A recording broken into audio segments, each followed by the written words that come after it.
I think that there's a slight chance that I could have been angry as well, or slow, whatever slow means. I was probably, I don't know why, but probably I was losing a bit of energy for life, and my reaction to the words, the slaps, the punches, was I know that I needed to be strong, I needed to be sharp, I needed to work harder, I needed to provide for my family. It wasn't enough to do my business as a hobby, or as maybe other women were, as long as you're getting enough for yourself, because I suddenly became responsible for 5 people. For somebody that you've known for a long time, somebody that you understand, and I've used the word we used to fight, and there are times he would beat me, but then sometimes we were fighting.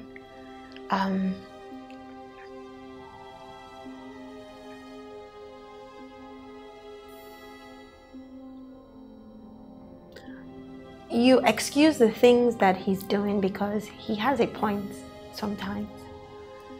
Sometimes he would say that I was slow to respond to people, or I was too reserved, or I'm not as hospitable as I'm supposed to be. He had a complaint about every single thing. And I didn't know he was the problem at first, because some part of me felt like he had a valid point. For every point I felt like he had, I improved upon myself. But you can't please someone who is not pleased with themselves. So the more I improved upon myself, the more unhappy he became, and the more he then took it out on me.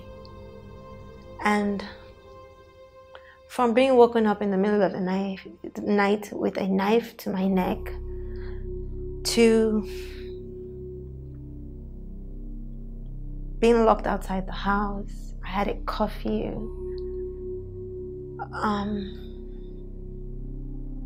There's just a few things I couldn't understand. There were times he would take a 9-hour car ride just to come and beat me up. And I couldn't understand it, because driving makes you go relaxed. How do you have the energy to beat somebody up after you've been driving for 9 hours? And during the 9 hours, it's a lot of phone calls. I'm coming home to kill you. I think leaving for me was a period of a year. I had known for a while I'm leaving. I'd known for a while that I'd had enough. There are 2 light bulb moments I had. The first was when I told my sister he tried to drown me.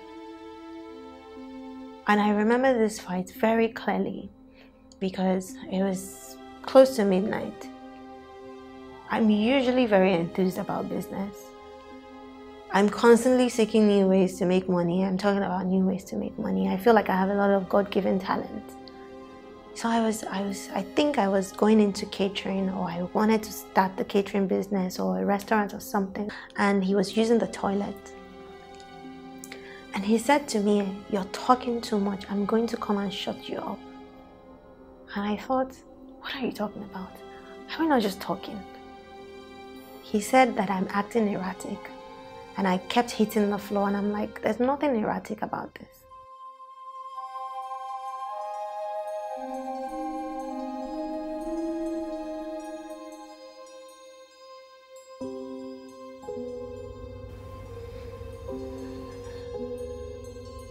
This is dirty.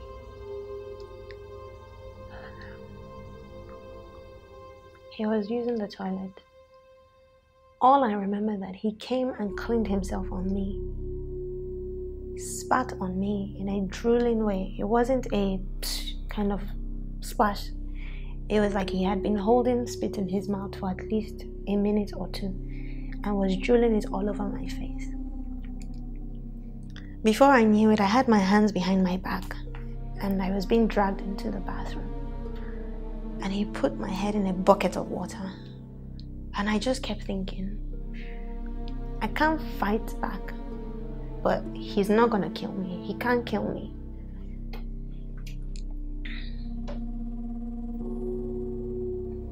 And I was so relieved when he raised my head from the bucket of water. And then he put it back in again.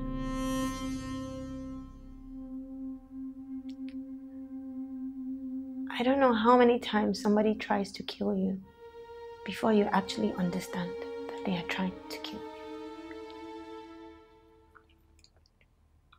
I told my sister about 6 months after, and she said she was crying. I remember we were at the airport. She said, I hope you know this is attempted murder. And it was like bulbs were going off in my head. Light bulbs everywhere. And I just thought, did it take somebody else to tell me this 6 months after? I knew I could have died, but some part of my thinking didn't click onto he's trying to kill me.